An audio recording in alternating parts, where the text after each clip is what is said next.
यह कहानी है एक ऐसे व्यक्ति की जिसने अपना शाही जीवन त्याग कर पूरी मानवता को ज्ञान, शांति और करुणा का मार्ग दिखाया। यह कहानी है गौतम बुद्ध की। लगभग 563 ईसा पूर्व कपिलवस्तु के शाक्य वंश के राजा शुद्धोधन के घर एक पुत्र का जन्म हुआ जिसका नाम सिद्धार्थ रखा गया।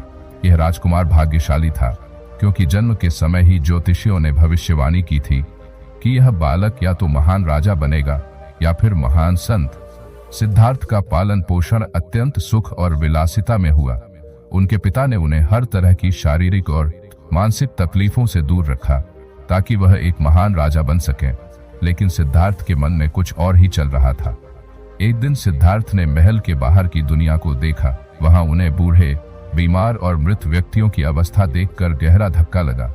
उन्हें एहसास हुआ कि जीवन में दुख और पीड़ा अनिवार्य है।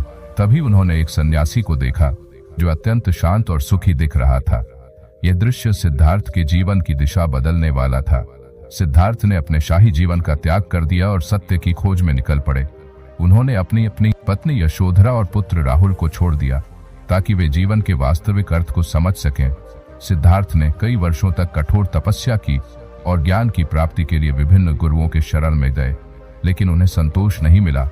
वे समझ गए कि केवल तपस्या से मुक्ति नहीं मिल सकती। आखिरकार बोधगया में एक पीपल के वृक्ष के नीचे सिद्धार्थ ने ध्यान लगाया और कई दिनों तक ध्यान करते रहे। अंततः उन्हें बोधि की प्राप्ति हुई और वे गौतम बुद्ध बन गए। उन्हें समझ आया कि मध्यम मार्ग ही जीवन का सच्चा मार्ग है। गौतम बुद्ध ने अपने पहले उपदेश में 4 आर्य सत्य और अष्टांगिक मार्ग की शिक्षा दी। उन्होंने समझाया कि जीवन में दुख है, लेकिन इन दुखों का निवारण संभव है। बुद्ध ने अपने जीवन को लोगों की सेवा और उन्हें ज्ञान का मार्ग दिखाने में समर्पित कर दिया। उन्होंने करुणा, अहिंसा और सत्य की शिक्षा दी जो आज भी प्रासंगिक है।